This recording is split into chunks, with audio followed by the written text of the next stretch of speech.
సరే నేను ఇట్లా మాట్లాడితే ఇప్పటికే నాకు తెలిసిన నా మీద దాడి చేపిస్తాడు, నా మీద అక్రమ కేసులు పెడతాడు, అవసరమైతే హత్యాయత్నం కూడా చేస్తాడు. దానికి నేనేం భయపడను. గతంలో వరద బాధితుల్ని పరామర్శించడానికి పోతే ఖమ్మంలో రాళ్ల దాడి చేసిండు. ఇంకా దీనికి నిన్న ఒక మాట అన్నాడు. ఏమంటాడు?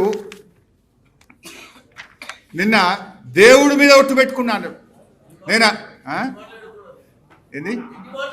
నిన్న అసెంబ్లీలో దేవుడి మీద ఆన అంటే నేను అంత సత్యమైన మాటలు మాట్లాడుతున్నా, ఇక దేవుడి మీద ప్రమాణం చేసినట్టు అసెంబ్లీలో మాట్లాడి ఈ పుణ్యాత్ముడు.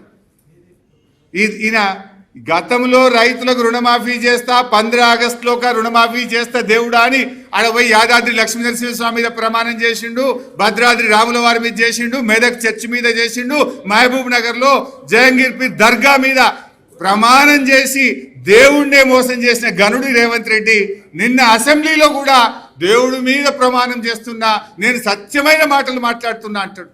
ఇది సత్యమా? ఇవి సత్యమైన మాటలా?